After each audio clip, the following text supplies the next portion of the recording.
Pour joindre une partie, il faut connaître les mots de passe des factions marqués en rouge. Celles qui ont un rond vert n'ont pas de code d'accès ou il est générique de 1 à 10, alors qu'un clan en bleu est joué par l'ordinateur. La page du personnage actif est le premier écran du jeu où arrive le visiteur. Elle affiche la vitalité, les mouvements restants du personnage et le niveau d'expérience de son groupe. On trouve aussi dans cette page les liens vers la page des transports, où tout le monde est responsable d'entretenir et améliorer le réseau d'acheminement des marchandises. La page des réserves donne un tableau de ce que possède le personnage en matières premières, matériaux et produits finis. 2 liens servent à changer le personnage actif par une rotation automatique ou en choisissant dans une liste ordonnée par ceux à qui il reste le plus de mouvements. Il y a aussi un lien vers le système de messagerie, qui permet aux joueurs de communiquer entre eux et de recevoir les mises en situation des missions du jeu. Le lien des actions mène à la page principale, celle de la carte stratégique. Le joueur a une vision limitée au terrain où son personnage se trouve et ceux qui sont directement à côté. Le but premier du jeu est de prendre possession des terrains. Le tableau des actions peut paraître compliqué au départ, mais les travaux prioritaires sont souvent représentés par la répétition de la même icône.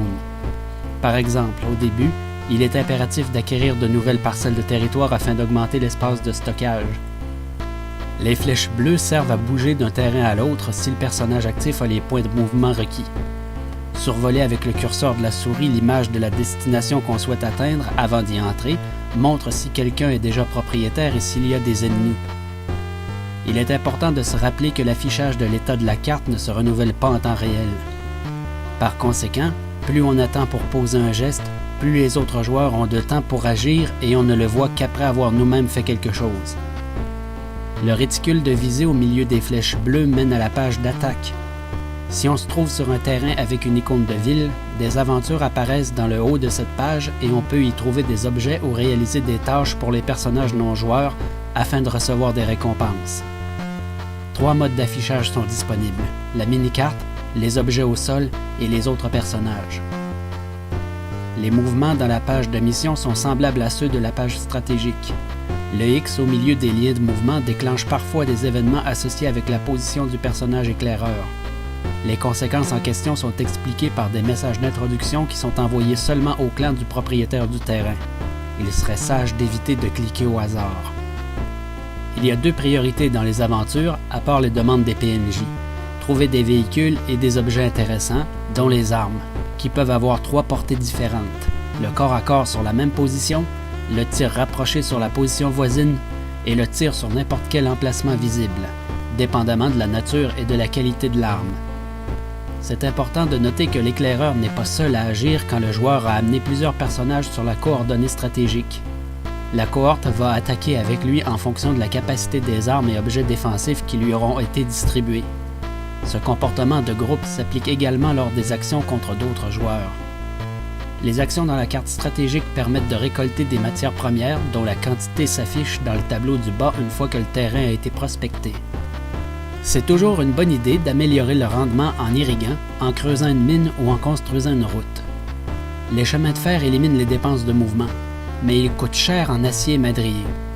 Sur un terrain plat, la route réduit déjà le coût de passage à 0.